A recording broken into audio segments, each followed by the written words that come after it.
రాష్ట్ర ఐటీ విద్యాశాఖ మంత్రి నారా లోకేష్ డల్లాస్ చేరుకున్నారు. ఆయనకు అక్కడి ప్రవాసాంధ్రుల ఆత్మీయ స్వాగతం పలికారు.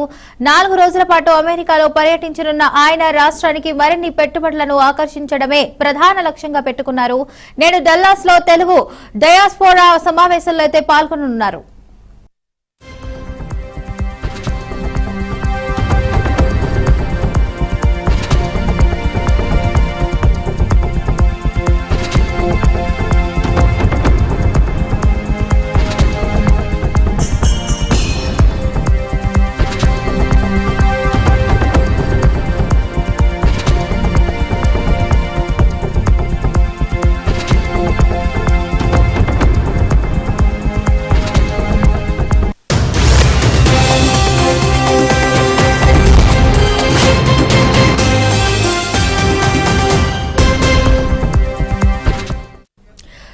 ఇదే అంశానికి సంబంధించి పూర్తి సమాచారాన్ని మా ప్రతినిధి రామ్మోహన్ అయితే అందిస్తారు. రామ్మోహన్, చెప్పండి అప్డేట్స్. 4 రోజుల పాటు పర్యటిస్తున్నారు లోకేష్, అక్కడ పెట్టుబడులు ఆకర్షిస్తున్నారు అంటున్నారు.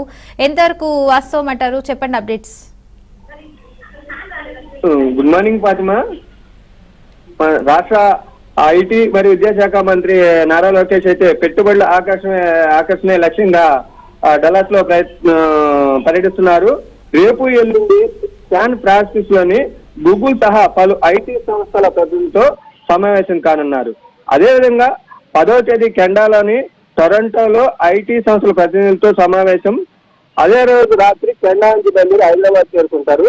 11వ తేదీ ఉదయం హైదరాబాద్ నుంచి విశాఖ వెళ్లి చంద్రబాబుతో కలిసి కాగ్నిజెంట్ కంపెనీ భూమి పూజలో పాల్గొంటారు. ఫాతిమా, ఎవరైతే మంత్రి నారా లోకేష్ డల్లాస్ చేరుకున్న మంత్రి నారా లోకేష్ ప్రవాసాంధ్రులు అయితే ఆత్మీయ స్వాగతం పలికారు. 4 రోజుల పాటు ఈ ఏదైతే మంత్రి నారా లోకేష్ అయితే డల్లాస్ కానీ శాన్ ఫ్రాన్సిస్కో మొత్తం పర్యటించి పెట్టుబడులే లక్ష్యంగా ఆ కంపెనీల ప్రతినిధులతో సమావేశాలు ఏర్పాటు చేసుకున్నారు. Padma. Mohan for the update.